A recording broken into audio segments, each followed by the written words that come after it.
Hello, Pokemon fans. Welcome to Tuesday Night Pokemon at the Forge. I am one of your hosts, John, joined by the handsome Tom, and John is the most handsome, but we're going to get right into it here. We have several players out there tonight ready to get going, and we have our first matchup already shuffling up and getting their game ready. We have Tim on Miraidon versus Billy on that Giratina, which we just saw win in Charlotte again over the weekend. It does seem that the meta is Tina and everybody else.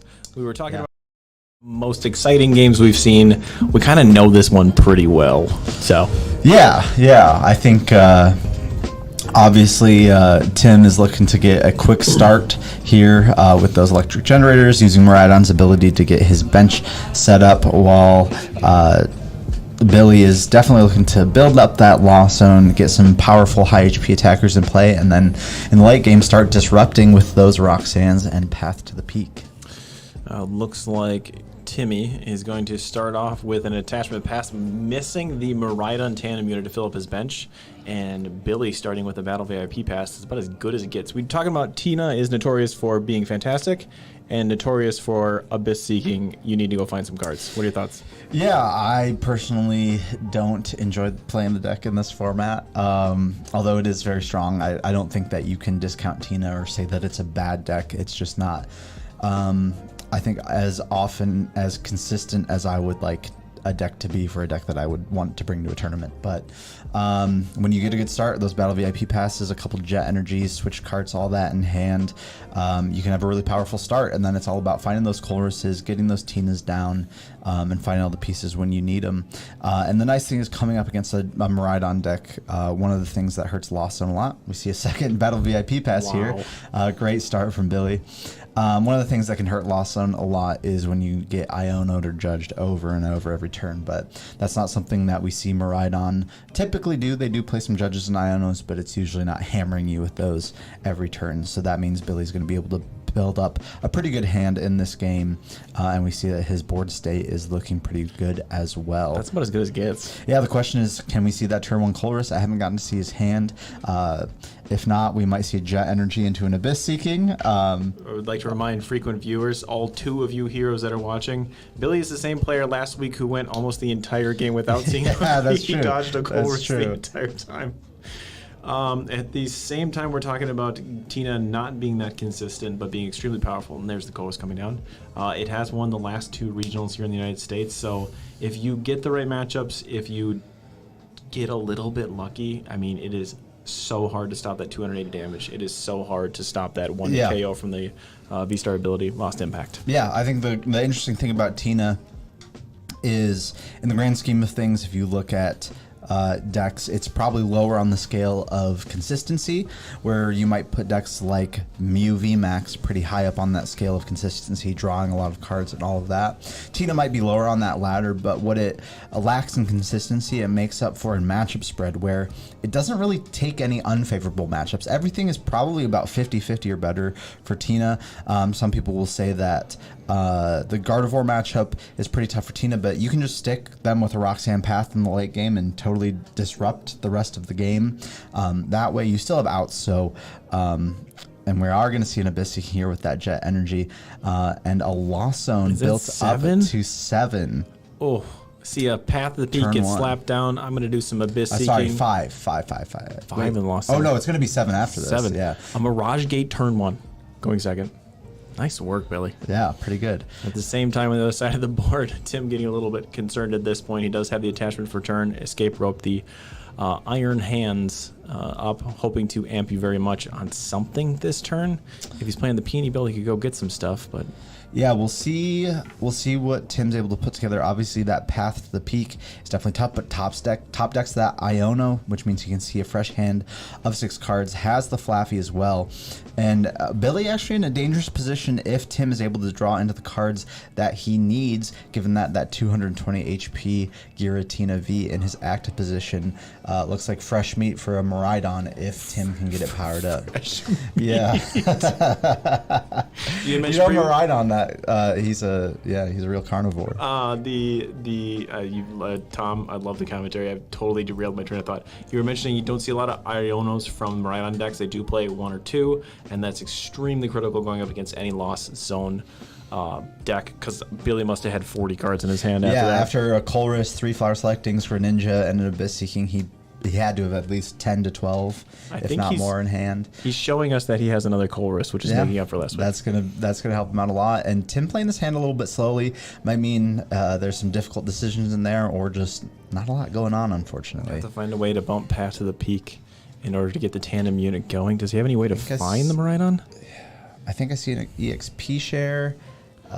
Maybe an Ultra Ball. You could get some energy in the discard pile too. We might be able to use Dynamo or Flaffy to get something going on the bench. But with that big Iron Hands in the active with a 4 retreat cost, that thing is staying unless you find something to get it out of there. So we are seeing that Ultra Ball away, 1 Lightning Energy, which is good to see with that Flaffy on the board. That's just some additional energy acceleration. The question is, can Tim piece together an attack from this turn? And unless he has a very powerful 2 or 3 cards left in that hand, I have to say no. He's going to need to have a switching card to get that big, beefy Iron Hands out of the active with a 4 retreat cost. That's not moving anytime soon unless Tim finds a switching card.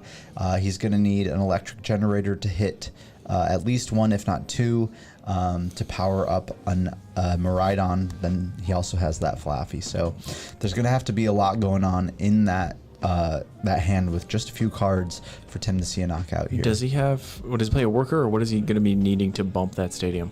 Because Miraidons oftentimes are playing their own Path to the Peak. Oftentimes play Path. They do sometimes play Lost Vacuums. Some of them are playing a split of Beach Course and Path to the Peaks. If this is similar to Nick Moffat's list from Portland, he did play 2 Beach Court, 2 Path to the Peak, and the XP shares. So that could be a similar list that we're seeing here from Tim. Tim, some tough decisions. Cannot use his tandem unit. Cannot use fleet-footed if he can get that Raikou into the active.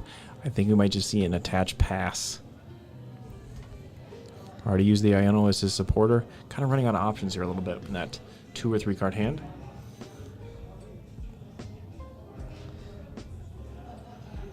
Come on, Tim, you can do this.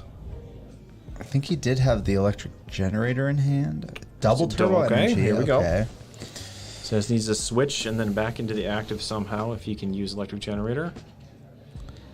Tough choices, though. I'm going to choose to power up that Miraidon a little bit, just in case. He has a switch in hand, I think. I think that's a switch, but I can't tell what the other card is. We do see that Mirage Gate coming down from Billy first. That's always a great move if you're playing one of these Lost Zone decks. Get those energies out of your deck before you start drawing cards with Colress or Greninja or Comfy. You don't want to be drawing into those because then you might have the hard decision of lost zoning them. And what Billy needs to see here is finding that Giratina V-Star, so thinning his deck of cards that are not Giratina V-Star before he starts drawing cards with supporters and abilities. For those not familiar with how the Lost Zone Mirage Gate works, you can go get any energy from your deck and attach them to your Pokemon any way you like. Two basic energy, I should say. But two different basic energy. Wow, and his hand was busted. Sorry to interrupt, but just had another Tina. Another Colress. How's that? Colress, Mirage Gate, everything he could have asked for in that hand. I think last week's deck felt bad, so this is this week's. Yeah, deck. He's making up for it. All right, so Giratina can take the one-hit KO versus Iron Hands. Gonna opt to get rid of that Colress. I think he's gonna see enough cards to get him to 10 in the Lost Zone if he would like. We're currently at 9. Let's see another Mirage Gate. Probably gonna be building up the other Tina on the bench so he doesn't draw into the energy later in the game. Right now, Tom, I think Tim is getting concerned because 3 out of the 4 energy on his board are about to go away. Yeah, and I think the funny thing here is we were talking about how Tina can be sometimes seen to be one of those less consistent decks. If people were talking about more consistent decks, they might mention something like Miraidon as that more consistent deck. But the funny thing is we're seeing here this Giratina deck absolutely go off while Miraidon struggles to set up. So Billy is going to take those 2 prizes, passing over to Tim, promoting Raikou into the active, unfortunately, because of the Path to the Peak that's sort of in the Lost Zone, sort of not in the Lost Zone. The current active Stadium Path to the Peak that's out is going to prevent him from fleet-footed. Dynamotor Flaffy, though, coming in clutch, powering up that Miraidon the slow way. Yeah, I'm not sure how Tim's going to make his way out of this difficult spot here. I think he's... What is that? It's a judge. Oh, it's a judge. All right. So switching out of that Raikou into the Miraidon, I think pushing that Raikou active, one, in case he got a Path to the Peak bump, he could draw an extra card with that fleet-footed, but also able to use that Flappy's Dynamotor ability to start powering up that Miraidon on the bench. At the same time, on the opposite side of the board, that Giratina is ready to go again. Yeah, I mean, he's got 10 in the Lost Zone, so he can use that Star Abyss to just knock out whatever Tim has in the active.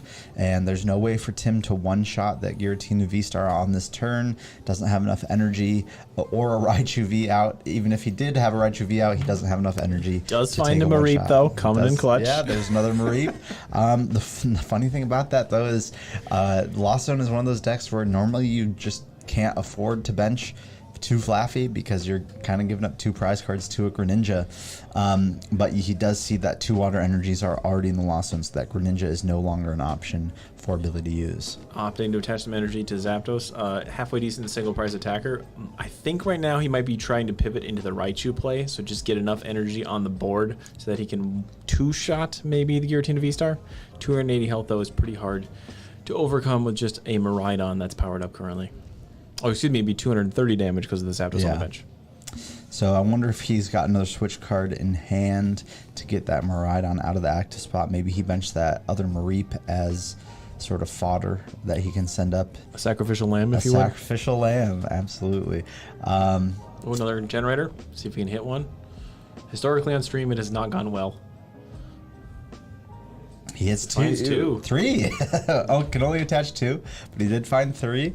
And now he does have enough energy in play. If that Zapdos was a Raichu, he could take a one-shot. Raichu doing 60 damage for each electric energy discarded from all of your Pokemon. Does take 2 electric generate to use the attack, but if you can find the Raichu right now, somehow get it switched back up, he should be sitting pretty. Unfortunately, with the tandem unit ability shut off by Path to the Peak, he's going to have to do it the hard way. Setting up the Zapdos. Just choosing to give up a one prizer here, set up some damage on that Giratina V-Star so he can knock it out on a subsequent turn with that Miraidon or the Raikou on his bench. But there's a boss. Billy just has the boss's orders, bring up that Miraidon EX, and we're going to see that Star Abyss taking a knockout on that Miraidon. Right now, Billy G is a boss's orders away from taking the win. I think he just showed us that he has a boss in hand as well. Yeah. So come on, Zapdos, you got this. So Miraidon, if Ampuverymuch gets fired up, you can take some quick prizes. But you had mentioned that Giratina V-Star, pretty even spread across many decks. Exactly. And this is why. Yeah, this is why. Also, that Path to the Peak we see has been hindering Tim's ability this whole game to draw extra cards to get his bench set up. One of the things Giratina really relies on is that disruption of both the Path to the Peak, the supporter card to Roxanne, if you get behind, or just later in the game to reduce your opponent's hand size, slam that Path to the Peak. Use cards like Counter Catcher to bring up important targets on your opponent's bench if you're behind on prizes, those sorts of things. But Tina not falling behind in this game. Indeed not. Tina sucking down all the damage, not going out. See the attachment for turn. Boss on the Raikou, and then that is the game.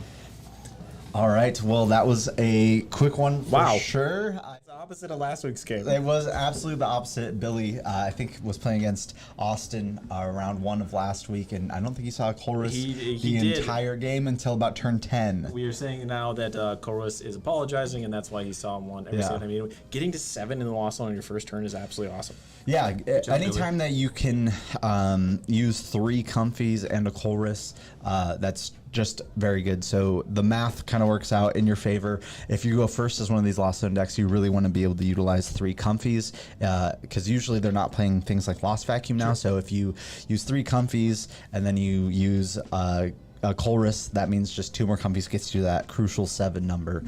So you're always kind of looking to maximize how many flower selectings you can do in a turn. Not only do they draw you cards out of your deck, but they're building up that loss zone because you always need to get to that important number of 7 at least by turn 2, and then 10 as soon as you can with that Giratina V-Star. And he Don't got even there need on the Sableye the entire game either. Didn't need the Sableye.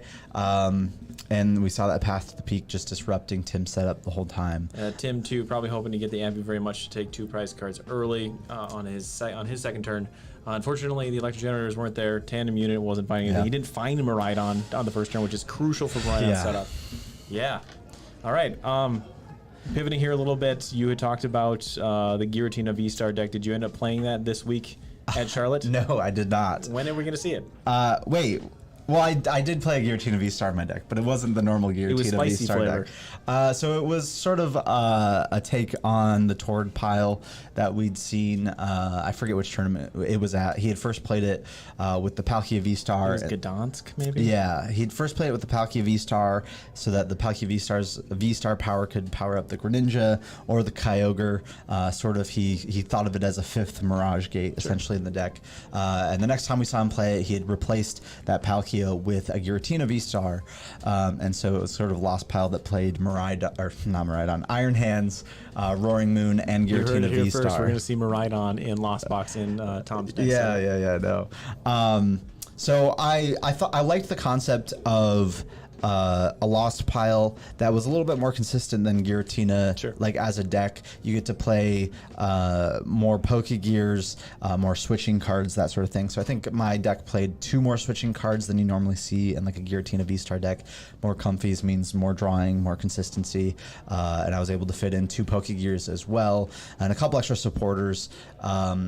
And what I actually did was I cut the Kyogre package out of Tord's list. Sure. I found that the Kyogre was really good into certain matchups, Miraidon specifically, maybe Roaring Moon, maybe the Iron Valiant sort of decks. Mew, I'm assuming, too, if you could take out 2 Genesects at the end of the game? Yeah, Mew as well. I just felt that I could beat all those decks without Kyogre. That's fair. And by cutting the Kyogre package, I made the deck a little bit easier to pilot. The Kyogre makes you make some very difficult decisions with the energy recyclers and things like that on the Lost Zone decisions. And I felt like I could fit more cards. For example, Tord didn't play a Roxanne. I really wanted to play a Roxanne. Well, Tord isn't Tom. Tord's better than Tom, but I don't think so.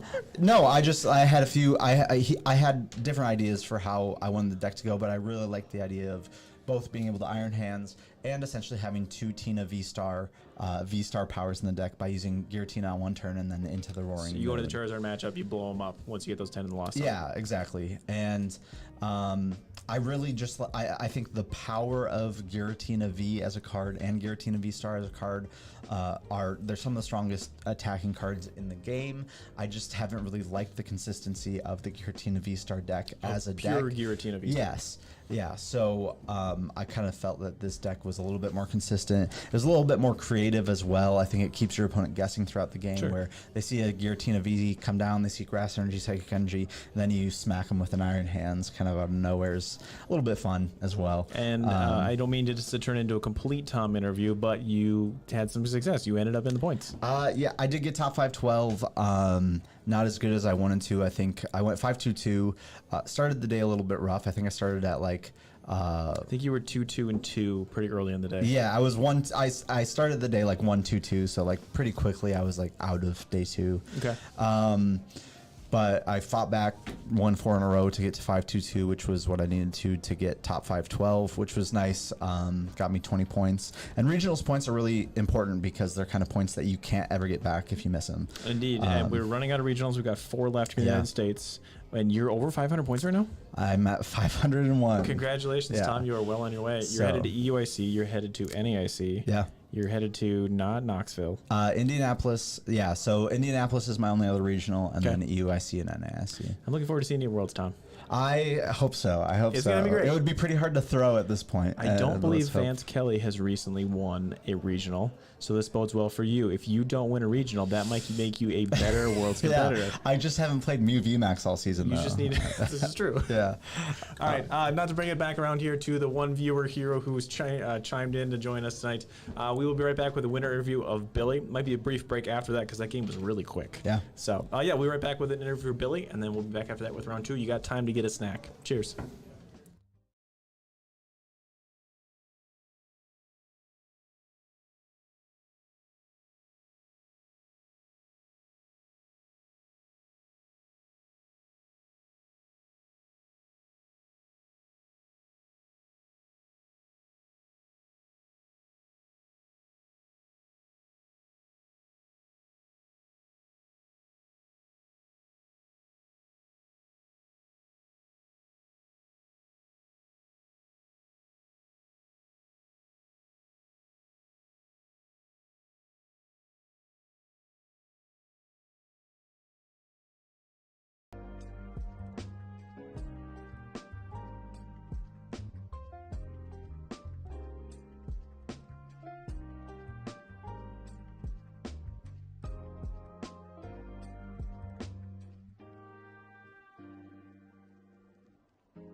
Welcome back, Tuesday Night Pokemon fans. I am here with the winner, Billy. Billy, we saw you get soundly defeated last week, and this week we saw you win quite quickly.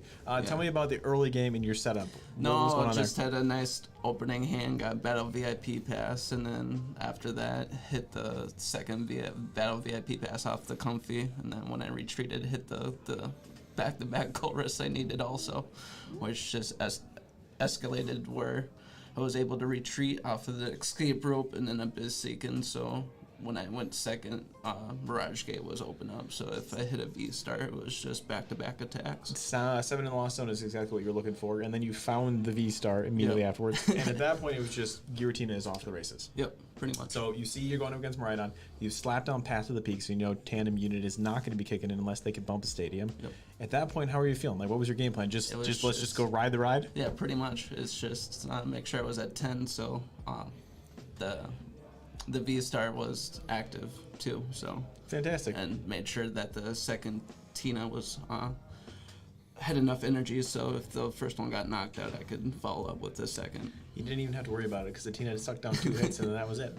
So you got us on stream. Anybody else you want to say thank you to or say hi to? Nah, just appreciate.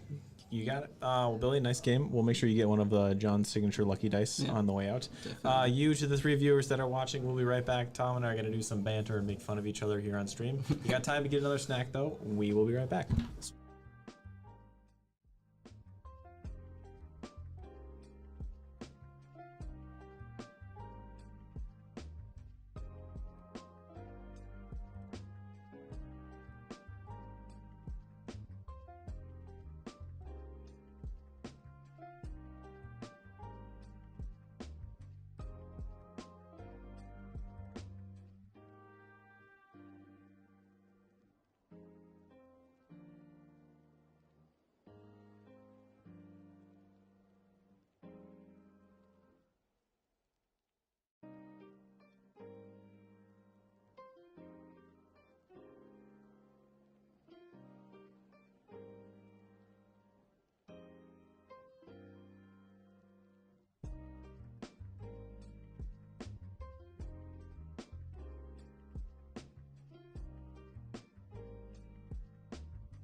Welcome back here to our Tuesday night league night at the Forge. We have an exciting match coming up. We have Jack versus Will, featuring some of our junior players here tonight. Jack on that Roaring Moon deck. We saw Roaring Moon get its first Masters top 8 this last weekend in Charlotte. So Moon starting to climb up the rankings as maybe more of a competitive deck than people thought it was. And Will on that Charizard EX deck that we've been seeing sort of dominate this meta from the start. So it'll be an interesting matchup. I'll say the juniors matchup at Charlotte, it was about 60% Charizard. It was absolutely insane. Everywhere you looked, it was gold and silver fire dragons just bouncing around all over all the tables. But that Ross Cawthorn deck proving that Roaring Moon can actually be something, both in Portland and at Charlotte, was actually kind of cool. Yeah, I think one of the interesting things about the juniors meta is what we usually see is it sort of follows the Masters meta a little bit, and when the most popular player in the world, Azul Garcia Griego, takes down a couple of tournaments with Charizard EX. It's probably inevitable that we're going to see a lot of juniors who, especially the better juniors, they're getting coached by guys like Azul. We're probably going to see them show up with that deck. We did see some of the top players there at the Charlotte playing the normal decks. There was Giratina, there was Gardevoir, there was Charizard up there. Saw a Cloth deck, got 8th. Actually had a conversation with that kid. He was sitting near us at the event. He was just really, really smart kid playing Cloth. No one knew how to deal with it. There was a Rapid Strike deck as well, so it's very meta normal in the top 8, but the rest of it was just like Charizard. Yeah. Because it's not complicated. It's pretty easy to follow. And it's Charizard. Who doesn't like Charizard? Yeah, everyone just loves Charizard. Yeah. So. All right, so we'll cut over to our match here. Watching our players. Both of these players actually participated in Charlotte Regionals this last weekend. I think both of them ended with a record of 4-3-1, which is very good for two players who are pretty new to the regionals competitive scene. I think this was Jack's third regional? It was the second regional. I would say for those not in the view, all 5 of you heroes watching, Jack is actually my son. So I'm a little bit biased in this matchup. And I believe this was Will's first or second regional as well. It was. Cool to see these younger players able to start traveling around, go after that World's Invite in Hawaii this year. I think both of them are getting close to or pretty much maxed out on their locals as well. Indeed. So just need a good finish at a regional to finish up their invite. All right, good to see a mulligan from Jack's side over there. Does play 2 Galarian Moltres Vs, the normal Roaring Moon package, and a Radiant Greninja, and a Morpeko for that sort of switching. On the other side of the board, you're going to see, I think, the fairly standard Azul setup of Charizard with, I believe, a Justified and a Devolution, TM Devolution, for the mirror match. In Will's deck, I don't know if he plays the Justified Gloves.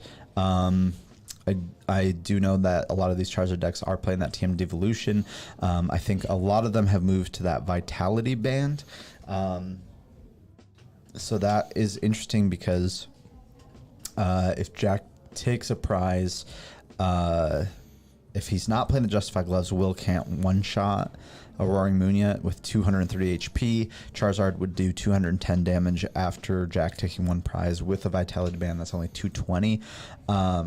So Jack can stay out of range for a little bit. He's also got those Ancient Booster Energy Capsules to give his Roaring Moons 60 more HP, taking them from 230 HP to 290 HP. Does play an Emergency Jelly. Plays that Emergency Jelly as well. We see that. I think that's kind of become, or probably going to become, the standard way to play Moon going forward, is a list similar to that Ross Cawthon list that got top 8 in Charlotte last weekend.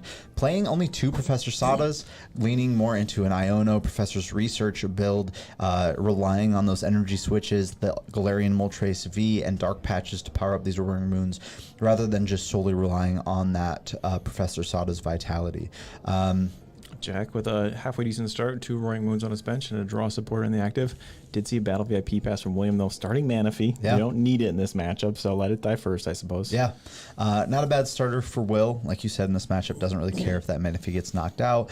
VIP pass, very good card, obviously. Finding 2 Pokemon from his deck and putting them onto his bench, but you can only use it on the first turn of the game. So we see Will going after that Charmander and that Rotom V, Rotom Pokemon V's instant charge ability. Great ability for this Charizard deck on turn 1, where you're just trying to build your hand a little bit more, and it just lets you draw 3 cards and then your turn ends. We'll see if Will is able to put anything else together here. He'd really like to see a Pidgey down as well. If not, 2 Pidgeys, 2 Charmanders is really the ideal board setup here, and a Mew if he can find one to get it into the active to find those rare candies to evolve these Charmanders into Charizards. He's got the level ball, could go find a Pidgey. But one of the things that he has to watch out for, I don't know if Jack is playing it, but some of these Roaring Moon decks played those 4 cross switchers. So if he gets a Pidgey here and doesn't have any more ball search, we could see Jack get that double cross switcher play on that lone Charmander, meaning that Will doesn't have an attacker for turn 2. Knowing Jack's deck fairly well, because I made it, he does not play the gold. We actually swapped those out tonight. He's playing the Energy Switch with the Galarian Moltres V, which we got from a very reputable card dealer, which I appreciate, Tom. But yeah, Jack probably going to be trying to target down that Charmander. He does carry a 1-off of TM Devolution, though, and playing against him, he likes to let me use a couple of my rare candies and then just knock everything down to basics and say to me, hey, you get to decide what to use that last rare candy for. Yeah, the one thing that Jack will have to keep in mind with that TM Devo is to target down whatever Charizard has the Charmeleon underneath it.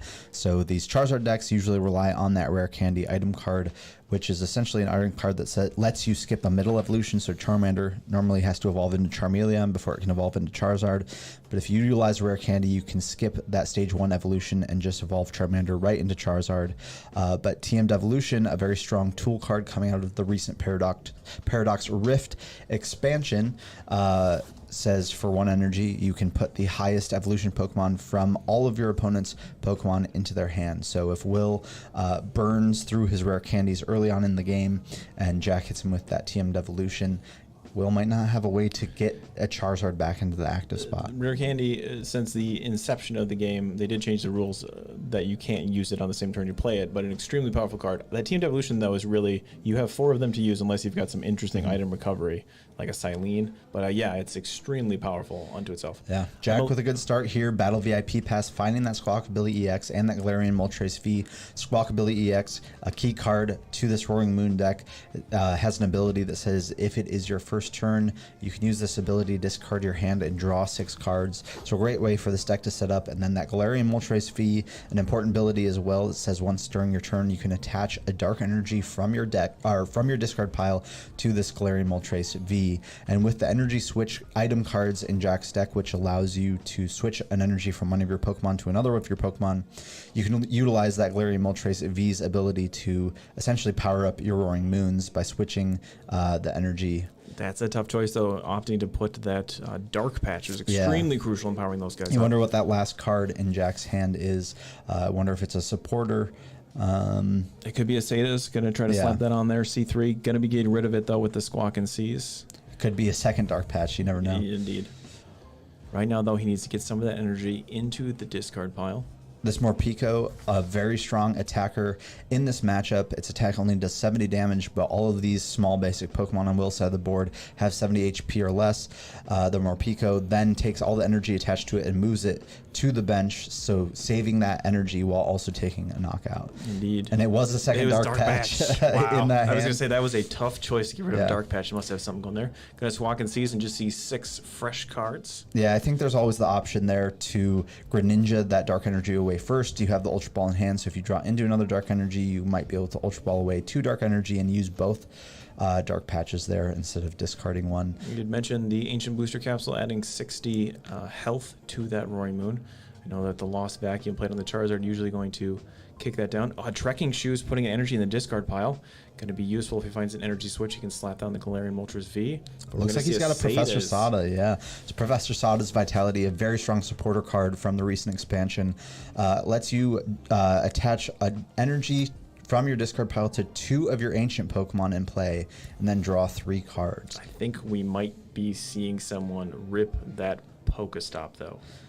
He loves to do it. Yeah. I tell him, don't go do it if you know what you're looking for, but don't just do it for fun because it's going to discard all your cards. Sometimes you have to just do it to get where you need to be. What he'd love to see here probably is energy switch, A regular switch? Dark energy. He wants to hit a couple dark energies off of this for sure, but double Ultra Ball Moon, that's fine. The Ultra Balls can discard any other dark energy he has in his hand away as well. Right now, though, going to be struggling to get that third energy. The only There it is. Earthen right. Vessel. Yeah. Gonna get rid of a Battle VIP pass. Yeah, Earthen Vessel, another great card for these ancient decks. Discard a card from your hand and search your deck for 2 basic energies. And Jack still, as far as I know, has not utilized that Radiant Greninja's concealed cards ability where you can discard an energy from your hand and draw 2 cards. So he still does have a little bit of draw power on board. What he's going to need to find is, has he attached for turn? He is not, and now he has. Okay, so he needs to find a switching card, but with that attached for turn onto the Roaring Moon, you have to assume that he's already got the switching card in hand. I wouldn't be 100% on that. Sometimes he likes to just see what happens. That does not get us. Oh. Not quite understanding how the emergency jelly works at the end of his turn. Confusing with the TM Devolution, causing it to be discarded. Tom here, also the professor that kind of keeps these stream games happy, for lack of a better description. So we're going to see Jack do a quick pass, unable to get that Radiant Greninja out of the active. Probably waiting for William to evolve several of his dudes and then hit him with the TM Devo and then go in with that Roaring Moon EX, just doing the 110 damage to clean up the remainder of the Pokemon.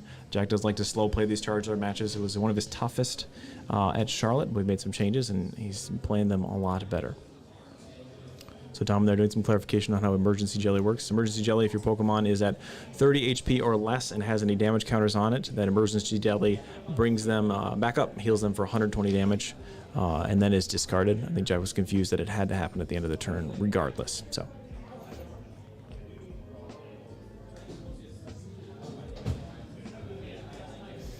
That will be a pass over to William, seeing a peony, or excuse me, an Arven, going to go find an item card and a tool card.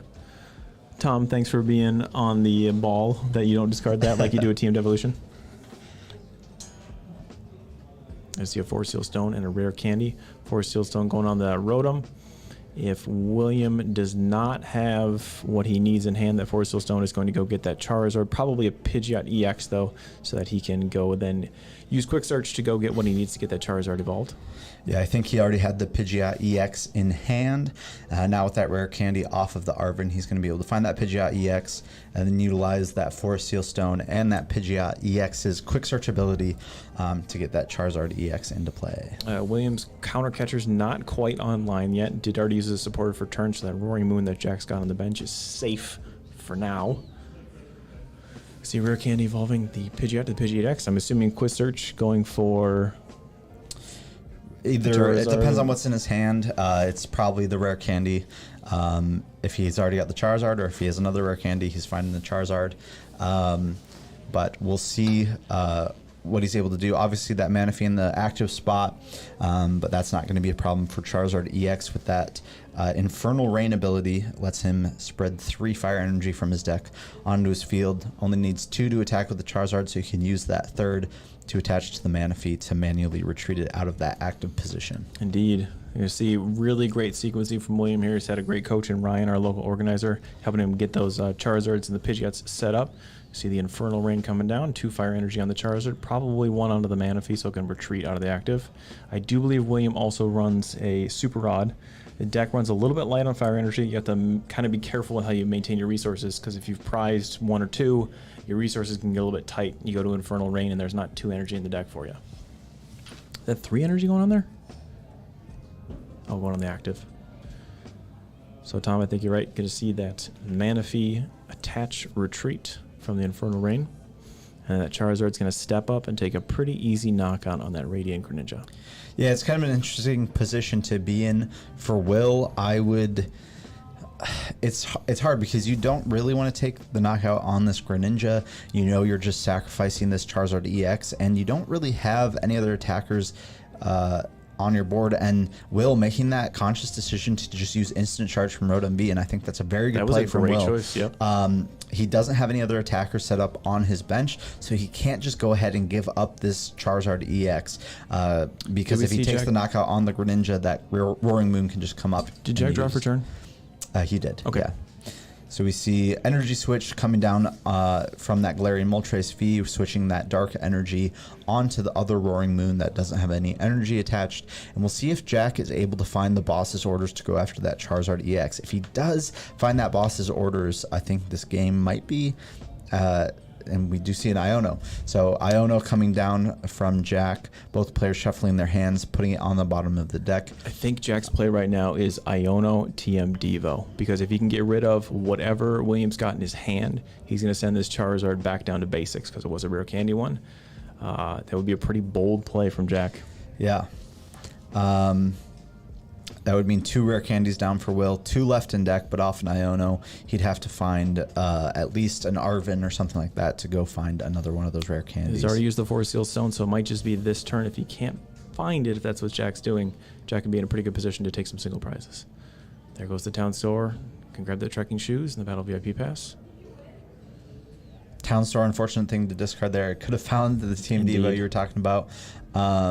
Jack deciding what to take off this trekking shoes. What's he got there? Gonna opt to discard that Dark Energy. Gonna Dark Patch that back to his Roaring Moon. He does need to draw a card if he yeah, there he goes. Okay. And I think we're just seeing a pass back over to Will potentially. Nope. Another Just trekking another shoes? trekking shoes. Gonna Get rid of an energy energy switch.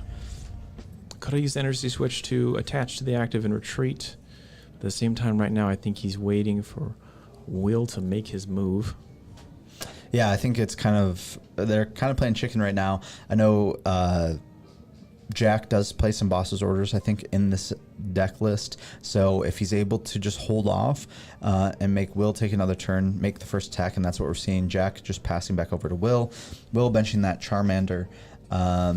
And we'll see what he's able to do here. He may have, if he does find a boss's orders, which he can do with that Pidgeot EX, that's actually putting Jack in kind of an unfortunate position, because despite Jack not having taken any prizes, that Charizard can get a one-hit knockout on that Squawkabilly EX on for an Arven, Jack's though? bench, but we do see an Arven come down from Will. You think he's going to go for another rare candy and try to roll that Charmander next turn? We'll see. He may go after a Lost Vacuum to get rid of that emergency jelly.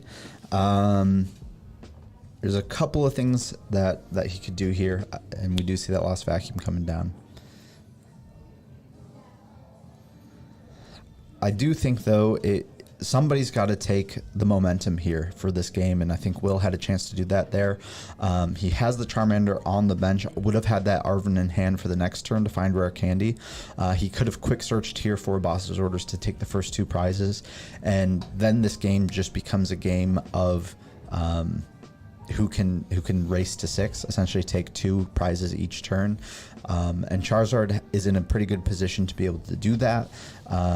And having had the KO on that Squawkabilly, I would have liked to see, I think, the boss's orders on that Squawkabilly. Opting to save his quick search right now, though. Counter Catcher, again, not online. Jack, I think, right now, just waiting to see what necessarily William's going to put out. I do think that he's trying to get him to use his rare candies. At the same time, though, Jack does take a big knockout on a Charizard with no Ancient Booster Capsule. It's going to put him down to 30 health, which is an easy knockout for those Charizards with the Amber attack. Kind of way they're in the deck.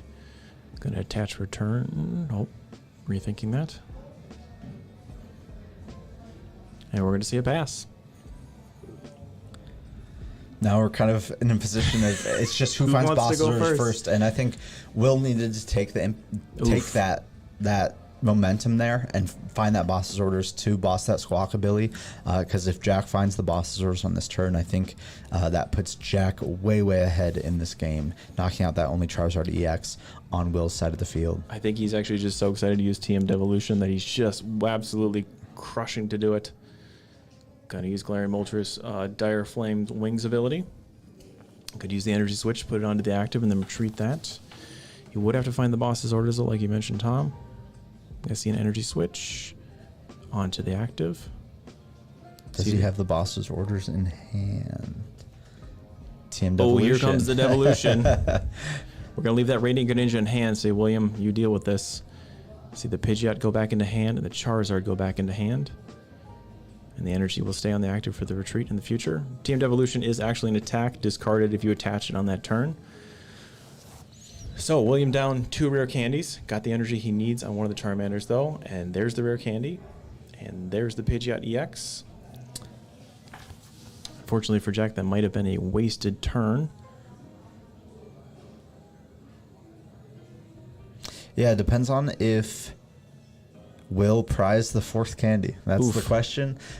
These Charizard decks also do play at least one Charmeleon normally.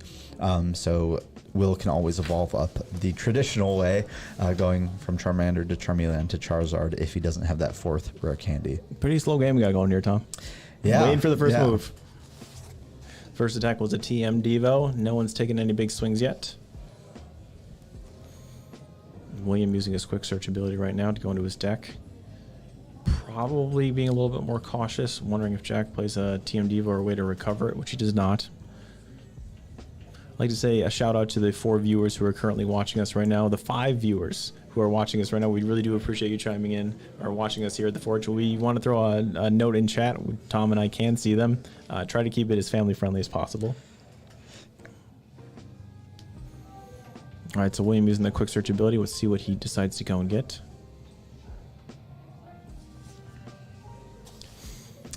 Been a little slowly. I wonder if he did prize the 4th candy. I didn't see what he took off that quick search. But we're seeing the retreat into Pidgeot EX. No energy on that Pidgeot.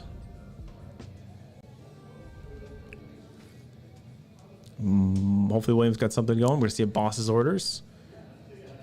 Going to bring up... Rethinking the boss's orders. Jack saying that, yes, you've already used an Arbin this turn. No, he hasn't used Last it. turn? That was last turn, yeah.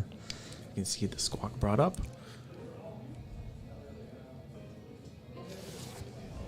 So my guess at this point is Will did prize the 4th candy. So evolving that Charmander into Charmeleon, if Jack can target down that Charmeleon this turn, he may just win the game. All right. Going through his deck, thinning out, looking for 2 energy. Going to see an energy attachment for turn. Maybe don't do that. Deck getting pretty thin. Does have to find a switch. I don't know if we've seen one go into the discard pile yet. Squawkabilly does have a 1 retreat cost. Ooh. If he has a switch in hand, Ancient Booster Capsule.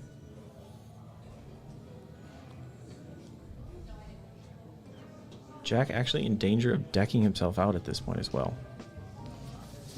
What an exciting game, Tom. Usually the juniors are pretty fast at slamming. I mean, they have been playing it correctly though. I think it's you put yourself in a position where Will on that second turn of the game taking a knockout on the Greninja makes no sense. Just get your board more established, and then Jack finding that boss's order is gonna. Is that what he gestured towards? He would correct him if it wasn't. All right, just gonna boss up the Manaphy and pass. Going into Charizard, you see, unfortunately, William's board getting, or fortunate for William, getting the board getting all the way established again. Does he have the energy? He does have the energy to retreat that Manaphy. Might see our first prize taken of the game. Yeah. Tom, you falling asleep over there? I'm just thinking. I'm thinking through these plays. There've been a couple interesting ones. So it looks like, I mean, Will just has to attack this turn. I just don't see a world in which he can pass again. And attaching that energy to the Manaphy and the active makes you think that he is going to retreat it and take this knockout. He's got to search. I guess we don't know for sure, but that quick search made it seem like the 4th rare candy is prized. So he has to kind of just take 2 prizes here and hope that he can find that rare candy off of him. But we're going to see the boss's orders come down onto the Roaring Moon that has the emergency jelly attached with, which makes a lot of sense. Will discarding the energy from the Manaphy to retreat it, and you have to imagine he's going into Charmander to hit the Roaring Moon for 30. The math makes sense. if the Roaring Moon ever uses the Frenzied Gouging attack to do 200 damage to itself, it will knock itself out, and that Emergency Jelly then doesn't do anything. So the math actually makes more sense than attacking with the Charizard EX there. But Jack just has the boss's orders to bring up that Charizard EX, and if Will does have that 4th Rare Candy prize, I think the game is probably over from here. I see Jack blowing himself up just because that's fun, or potentially retreating into the other Roaring Moon. Yeah, the smart thing to do here, you have to attack with the other moon. You can't give Will prizes, because if you give Will that prized Rare Candy, you probably lose this game. Let's see if he makes the decision. I'm not 100% sure he exactly understands how that Emergency Jelly works, which might actually be the conflict here. And the father in me wants to go over and be like, dude, retreat, retreat.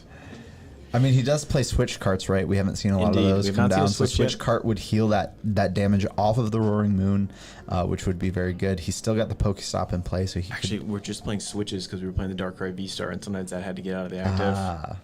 But either way, just he does have switching cards to get this out of the active without just hard retreating If it. I know my son too, he's looking at that Pokestop saying, hey, I could not have to get rid of this energy, and if I could just find one of those switches and then go down to one card. We'll see what Jack decides to do here. But Will definitely in a precarious position with his board state right now. We might be getting actually fairly close to time on this game as well.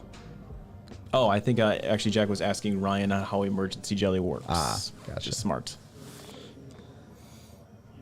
And that is the hand of our organizer, Ryan, explaining how Emergency Jelly works. Had some challenges with that one so far. I think he has a future as a hand model. He does indeed. Oh, we're going to see Frenzied Gouging taking the knockout on Charizard. Sometimes the obvious choice in front of you isn't the right choice. So now if William were to draw that rare candy off of the prizes, he could be off to the races with a second Charizard. Charizard right now doing 60 extra damage to its 180, so doing 240 as it gets powered up with its prizes taken by Jack. So Tom, what do you think? Where are you playing this? How are you playing this? This is your board state. You've been tasked to take over the game at this point. I think for Will, it makes sense that he's attacking with this Pidgeot EX because he just can't get into another Charizard. What I would have liked to see though on that turn, if he could, is an Arven. Obviously we can't really see Will's hand, but he needs to Super Rod that Charmeleon back into the deck. I'm operating under the assumption that Will did prize that 4th candy, and so he needs that Charmeleon. Find a Super Rod, bring that Charmeleon back, quick search for the Charmeleon or however you need to find it, and evolve that Charmander on establish on another bench. Charizard. Yeah, Yes, you need to establish another Charizard, or this game is over. The thing is, these Charizard decks do play 2 Lost Vacuums, so Jack needs to be aware of that right now, that if he goes and uses Frenzied Gouging on this Pidgeot EX, Will could just find a second Lost Vacuum and do 30 damage from that Charmander to KO Jack's last powered up Roaring Moon. I'd like to point out too that very polite, allowing each other to look at their discard piles at the same time. Both kids, I like to think mine well coached to be polite. William obviously very well coached to be polite. So gonna see Jack probably take Frenzied Gouging, taking down the Pidgeot EX from William, getting his discard pile back. Then Morpeko, his quick pivot retreat. I see another. Oh, Jack, don't hit the Pokestop, bud. Okay, I'm gonna see Frenzied Gouging. And the question is, does Will have one of the things just to notice here? Jack could get himself in trouble here not having utilized that Galarian Moltres V ability on this turn, just to get a little bit energy back into that, out of that discard pile onto the Galarian Moltres. Now, one of the things you think about in this deck is Galarian Moltres is just there to energy switch off of it and power up by moons, but Galarian Moltres can attack, and as you build up energy on it over a couple of turns, it can become an attacker. And if Will does find the Lost Vacuum here, we're going to see this Roaring Moon go down, and then Jack was just a Dark Patch away from powering up that Galarian Moltres V if he had powered it up on the last turn with that ability. It's a good point. You can see, does not have the Lost Vacuum, so we are going to see this Roaring Moon take a single price knockout on this Charmander. And if that rare candy is actually prized, there would be no way for William to respond this game. Jack with just 2 prize cards remaining. A little bit lucky on Jack's part that the Lost Vacuum is either prized or hiding in William's deck someplace. Yeah, so Jack has 2 prizes left to take. Will has 4 prizes left to take. All Will does need to find is that Lost Vacuum, though, to take 2 more prizes. So if he were able to find like an Arven, he could Lost Vacuum, take 2 prizes during his turn, and then Rare Candy into the Charizard EX and take another 2 prizes. But Once got to remind Jack that you got to use that Galarian Moltres ability every single time. But right now, trying to get that Charmander fired up is going to be a bit of a tricky one for William.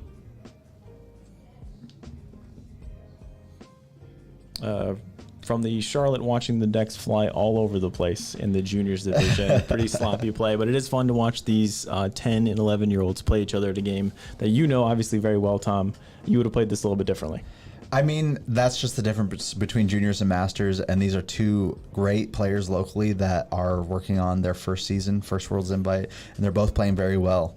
And they're learning. I mean, Jack, this is a new version of Roaring Moon for Jack. Today, a little bit actually, different yeah. than what he'd been playing previously. He hadn't been playing the Galarian Moltres V, so it's easy to forget those abilities. Even masters players, when they play Raikou or Entei, they'll send it to the active position and attack before remembering to use the fleet-footed ability. All right, there's the handshake. Seeing Jack get a little bit lucky that William had prized that last Rare Candy, but he's my son, so I had. I really appreciate all 5 of you viewers sticking around for that juniors game. A little bit slow to start. Maybe some missed plays in the mid game. Slow to start is sometimes the correct play there, and I think both of them made the right decision to not attack on the turns that they chose not to attack at the start of the game. Will, seeing that he didn't have another Charmander on board, so if he just took a knockout on that Greninja with his only Charizard, then Jack just comes up, one-shots that Charizard, and Will doesn't have a backup attacker. And sort of the same thing for Jack. He just saw my route this game is to take 2 prizes, 2 prizes, 2 prizes. There's no reason to go after that Manaphy and give up one of my moons or let a Charizard damage it or something like that. So give William a lot of credit on that one too. Holding back on an attack when you have a Charizard on your bench that you can attach with. That's fantastic. At the same time too, Jack really weighing on that TM Devo to beat those Charizard matchups. Because the only games he lost at Charlotte, so he's really just eager to get rid of those Charizards. And he's got his revenge on Charizard tonight. He did. So all right, I will have the honor of interviewing my son. He's very excited. Tom, thank you for commenting on their matchup. We will be right back. Cheers.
Welcome back, Tuesday Night Pokemon fans, all 6 of you viewing. I am here to have the high honor of interviewing my son, Jack, who just won the game versus Charizard. So, I know your deck really well. I've known you your entire life. But going into that game, we know Charizard was your toughest matchup. So what were you trying to do with your Roaring Moon deck to start? Well, we just added to my deck a Technical Machine Devolution, which basically devolves nearly all of their Pokemon that they have out, and it puts the highest stage evolution card into their hand. Indeed. So Charizard, they mostly use rare candies, so if they have rare if they've used like 3 of their rare candies and I Devo them, they only have 1 rare candy and it's hard for them to find. So I think we got a little bit lucky that it looks like William had prized one of his rare candies. So going into later game, you guys were like, all right, who's going to take the first prize card? But once you started actually going, what were you looking to do? You devolved him, you had your strategy in play, what were you looking to do?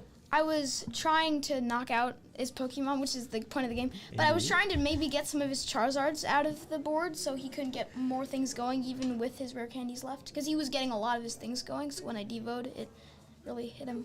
Perfect. And this is the first night of you playing this version of Legend Yes, Motors I'm Base. surprised I won. Well, as a father, I'm very proud. This bodes very well for you going up to Knoxville. Well, you got us on the stream. Is there anyone you want to say thank you to, like your mom, for putting up with us playing Pokemon every night? I love you, Mom, and I love you, Dad. Thanks, buddy. I love you. We will be right back, Pokemon fans. Thank you for sticking around. We'll be right back with the third round. Good See job. ya, Good job, everybody. bud.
Let's hear.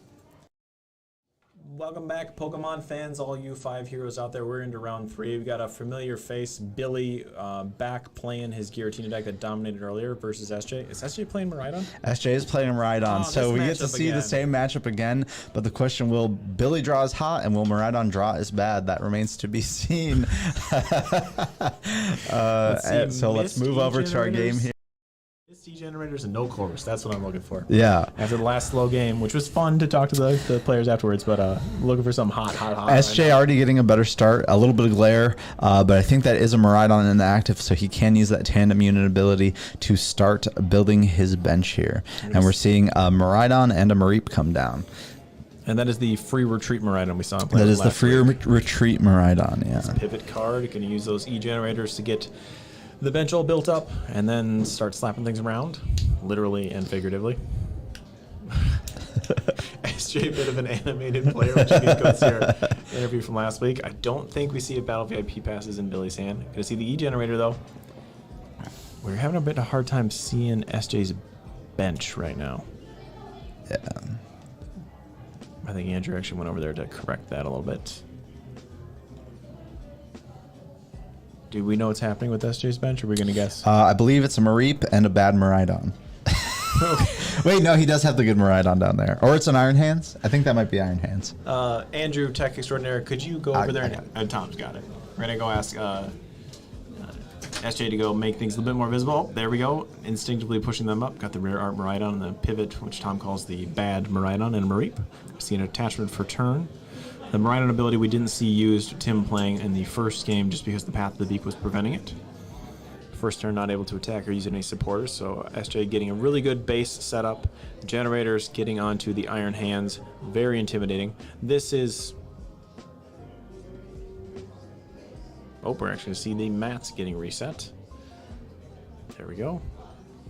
Miraidon, Mareep, bad Miraidon, and Iron Hands with a Bravery Charm, giving it 50 extra health and 2 energy. So a fantastic setup from SJ right now, looking to take 2 prizes off that Comfey. Ampy very much the main attack, 120 damage for an electric and 3 colorless, taking 2 prizes off that Comfey, which is what he's looking to do.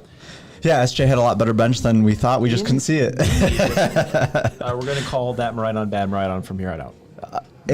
Yeah, it does have free retreat though, so it's a faster Miraidon, I guess. It's not mid Miraidon, it's bad Miraidon. All right, so seeing another Comfey come down for Billy. Not quite the rapid fire start that he had last time. If you can find a Colress this turn with those flower selectings, that'll be perfect. Does have an escape rope in hand that's going to allow him to swap that Comfey without having to spend any energy. See what SJ promotes. Sends out the bad Miraidon. Going into the active. If that takes off, you get all the credit, all right? Okay, I'll take it. All right, I think we saw a Greninja and a Grass Energy. Grass Energy is tough. He plays 3 of them, correct? Yes, usually they play 3. We see this Pokegear. Can he find the Colress? No. Unfortunate there for Billy. Pokegear, great card, lets you dig a little bit deeper into your deck, search the top 7 cards for a supporter and put it into your hand. These Lost Zone decks usually to try to find those Colresses as quickly as possible, but Billy not able to do that there. Giratina giveth, Giratina taketh away. If he can find a Giratina, I'm probably going to see that switch into the active with an attached retreat. Oh, choosing to bench the Sableye with 2 in the Lost Zone and passing it over to SJ. I think we're about to see an Ampy very much here from that Iron Hands. Attach for turn if you can find an electric generator or a Dynamo Water Flaffy, grabbing 1 out of the discard pile. Miraidon using that tandem unit ability can search your deck for up to 2 lightning Pokemon and basic lightning Pokemon and put them onto your bench. SJ finding that Raikou V, so now he has Pokemon that can utilize the Forest Seal Stone if he does find that card. SJ building up his board really well. If he finds a double turbo, unfortunately that'll have to be next turn because it's already attached return. Could find a Dynamo Water Flaffy though. Does he have any energy in the discard pile? We're just gonna see. I think we're just gonna see an arm press here. People forget that it has a different. Hitting the Greninja for weakness. That'd be 320 damage. I forget that Iron Hands has another attack. Yeah. So we see that arm press come down onto that Greninja, taking 1 prize for SJ. Normally, what these decks are trying to do, get 4 energy on the Iron Hands, use that MP Very Much attack, which says if you take a knockout with this attack, you can take 1 additional prize card. And would have been a very good turn to use that because Billy didn't get a Giratina V down turn 1. He would not have had a response to this Iron Hands, but Iron Hands going to live to see another day on this turn as well, so may not have been able to amp you very much on the last turn, but should be able to do it on the next turn and take 2 more prizes for SJ. You boss up the rare art Raikou? Yes, or the Miraidon. Excuse me. Yes, we see attached for turn onto the Iron Hands from SJ and a switch coming down. And we're going to see an Ampy Very Much probably on this active Comfey, taking 2 prize cards on a Pokemon that would normally only give up a single prize. This Iron Hands, a great boon to these Miraidon decks from the Paradox Rift expansion, helping them with one of their toughest matchups previously in the Gardevoir EX deck, turning it into a favorable matchup for Miraidon. Did you just find a Giratina V-Star? I believe, I'm not sure. I think he pulled a Giratina or a Giratina V-Star and then opting to get rid of the Giratina V-Star. Not really useful right now because Mirage Gate not online. Gonna Poke Gear going for a Colress. He's got to find the first Colress of the game. Can he do it? There it is. 2 of them, actually. 2 of them. They've been hiding out for 2 turns, but finally coming to work. This will get Billy to 7 cards in the Lost Zone. So if he can find a Mirage Gate or has a Mirage Gate already in hand, plus another Giratina V-Star, he can take the KO on this Iron Hands EX this turn, which would probably shift the momentum in Billy's favor. Losing all that energy on SJ's side of the board would mean it would be unlikely to see a return KO on that Giratina V-Star. Doesn't find a lot of stuff that he needs. Does find a Boss's Orders, though, and a Manaphy, which isn't necessarily going to be needed in this matchup. Let's see what he opts to keep. Going to get rid of Comfey and a Manaphy, keeping the Boss's Orders for probably pulling something up. Does find the V-Star. Does he have enough Mirage Gates to power up that Giratina V-Star on his bench? Obviously, we talked about this before. Mirage Gate, a very powerful item card that reads as long as you have 7 cards in the Lost Zone. He's got 2. He's got 2 of them. You can play this card. You can search your deck for 2 basic energy of different types and attach them to your Pokemon in any way you like. 2 Mirage Gates means we're going to see the 3 energy necessary come down onto this Giratina V-Star for it to attack, plus probably an energy attachment onto the active Comfey to retreat it out of the active spot.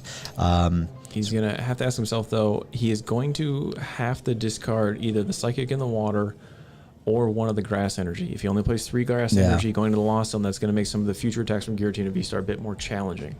Yeah, so I think we're probably going to see the Psychic and a Grass go away.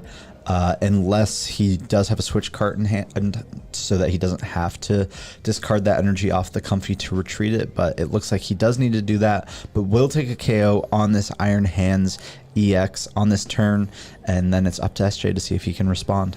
SJ's board not super developed, but that's the thing with Dynamotor Flaffy is it can really throw some energy around. He does have the bad Miraidon that allows him to do the pivot out of the active once his Iron Hand goes down. Iron Hands, even though it has the Bravery Charm, it's 280 damage from this Giratina V-Star. He does have to place 2 of those energy in the Lost Zone, though. So that's going to put him, what's that, at 9 in the Lost Zone, almost having Giratina's V-Star attack online as well. Let's see, Super Rod in hand on Billy's side as well, so he can put that energy back in the deck if he finds another Mirage Gate. SJ finding that Flaffy with the Dynamotor ability that says once during your turn, you can use this ability to put a lightning energy from your discard pile onto one of your benched Pokemon. So another way for this deck to get additional energy into play along with those electric generators, and we'll see what SJ is able to put together on this turn. Benching another Raikou V, that means we're not going to see a KO on this Giratina V-Star this turn. No Raichu means no KO on this Giratina V-Star. I think he's just going to pivot and go, please, Fleet-Footed, save me. Fleet-Footed is not live right now because of that path to peak, unfortunately, but we do see the attach for turn onto that Raikou V, allowing it to attack into this Giratina V-Star. And the funny thing is, SJ did get up enough early on in this game that being able to 2-shot this Giratina V-Star doesn't really put him too far behind in the prize trade, but if Billy is able to get another Giratina V benched on the following turn and then another V-Star developed on the following turn. I think Billy's probably favored in this game now, taking another 2 prizes on this turn on that Raikou V. He does need to find the Psychic Energy to do it, though. All right, yes, to get Mirage Gate, Soothe, Super Rod, the energy back into the deck, it looks like. And then if he has the Mirage Gate, he could slap that on the Giratina V-Star and take out this Raikou in the active. We're going to see Roxanne, though. Billy's going to see 6 new cards. SJ's going to go down to 2. Really tough spot for SJ, even if he's got energy in the discard pile. That Dynamo Flaffy's only powering up stuff on the bench. Cramorant flying out of the deck. Can Cramorant fly? I don't know. Probably. Has anyone ever asked that? Roxanne only active if your opponent has 3 or fewer prize cards. It was one of the early last year disruption cards before they released Iono. Yeah, it was about the only really good disruption card that we had before Iono. Obviously, we have Judge, but Judge, giving your opponent 4 cards is a lot better for them than giving them 2 cards. Billy does whiff the Mirage Gates. We're going to see a Config trying to go to find it. Can he find it?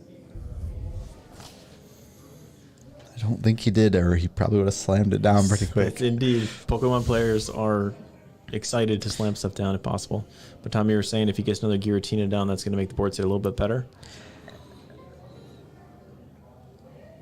I think we might see that Config retreat. Maybe into a Giratina V Abyss Seeking?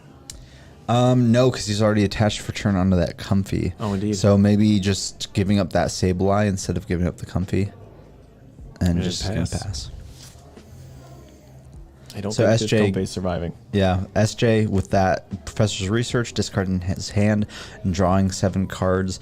Kind of breathing new life into the game here for SJ. If Will had been able to get the knockout on that last turn, I think Will would have been pretty far ahead in this game. But SJ is going to take at least 1 prize on this turn on that Comfy, sending him down to 2 prize cards remaining, and then he just needs to KO on that Giratina V-Star before Billy takes 2 more knockouts. I know SJ does play the Raichu for the late game. If you can get the energy developed to one-shot whatever Billy decides to put up. He's currently bench-locked himself, so he does have to let a KO happen this next turn. We'll see an Electric Generator going down, though.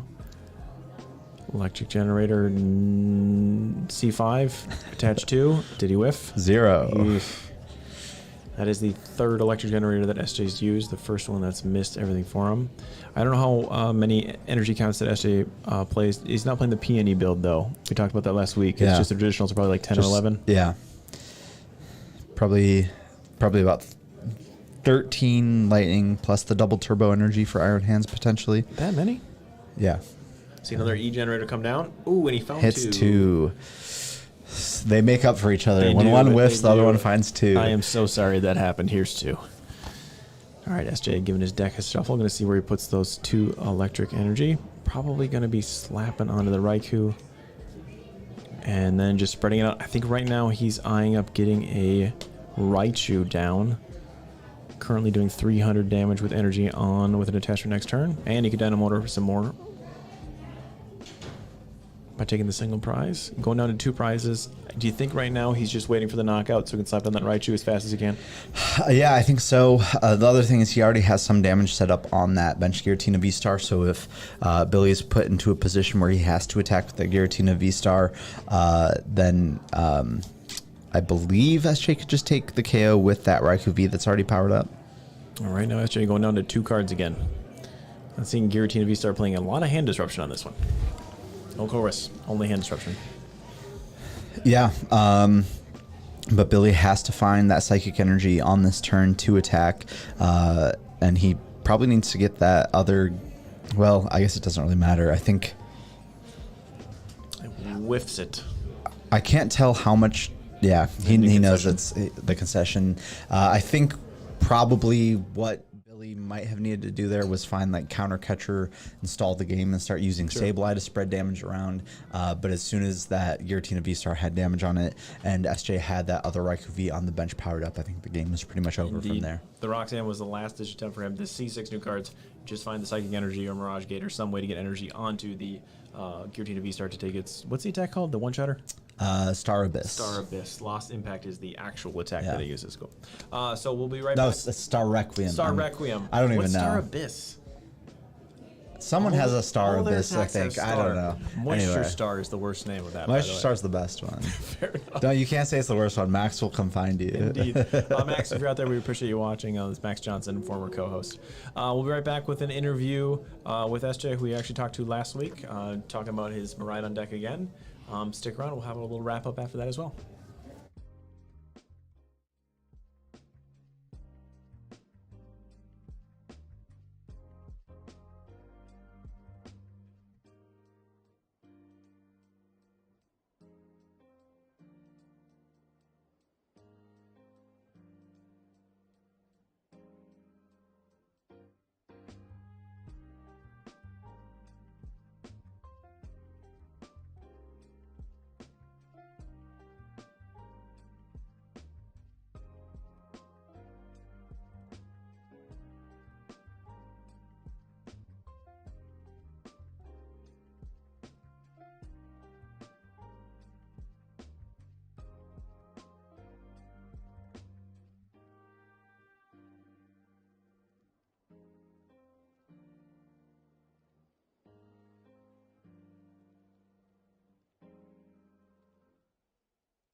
Welcome back to our 4 Pokemon viewers, the heroes that stuck with us all night. I'm here with the winner, SJ. SJ, you're here often.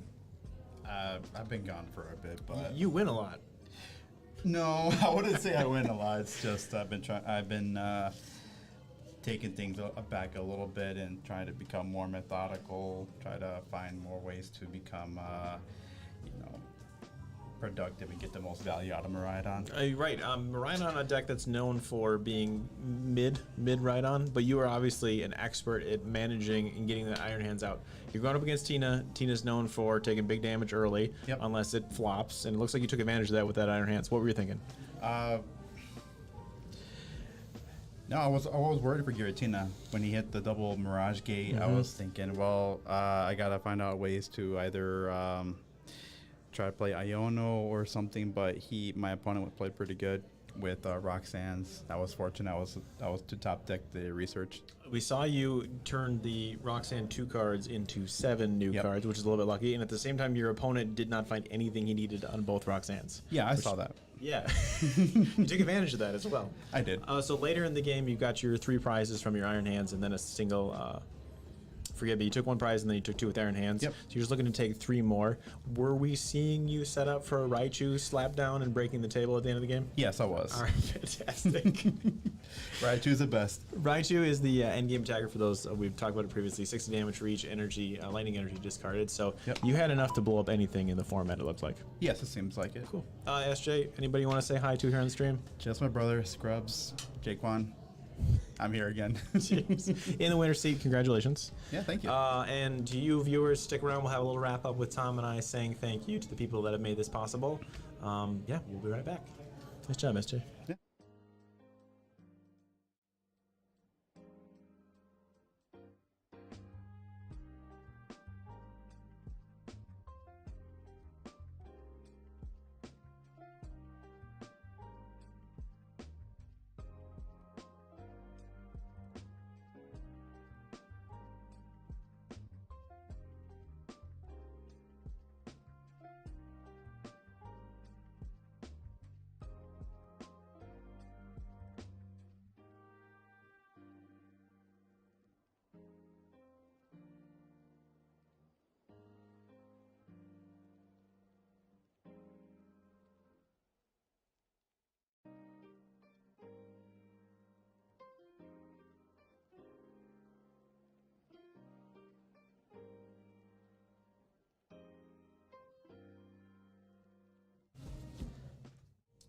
All right, Tuesday night Pokemon fans, that wraps it up for us here at the Forge.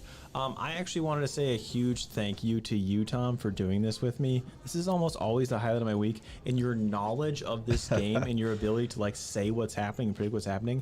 It's what I aspire to be in this little Pokemon thing. I really appreciate that. I have a lot of fun doing this with you as well, John, and you don't give yourself enough credit. You know the game very well, and it's always a blast to cast with you. It is. I haven't done this yet, but you do get a lucky dice for Thank sitting you. in the hot seat. I appreciate it. All right, fans, we will be back next Tuesday. Do we have a tournament next Tuesday, or is that in 2 weeks?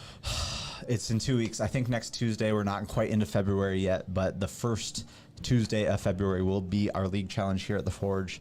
First Tuesday of every month is usually when we do our league challenges here. Just swing by if you want to get your points. Yeah, and that'll be fun to cast. We'll have extra rounds, usually more players, and a little bit increased competition. So. And we will be, not next week, but that week where the challenge is, we will be coming off of Knoxville, where hopefully my son won the entire He event. will get his invite. Love you, dude. Absolutely. All right. Thanks, everyone, for sticking around with us tonight. We really appreciate it. I'd like to give a big shout out as well to Andrew, who runs the board over here. He's the one that makes this all possible. Absolutely. And the Forge for hosting us. If you guys need any sealed product or singles, they got so much stuff. It's absolutely crazy.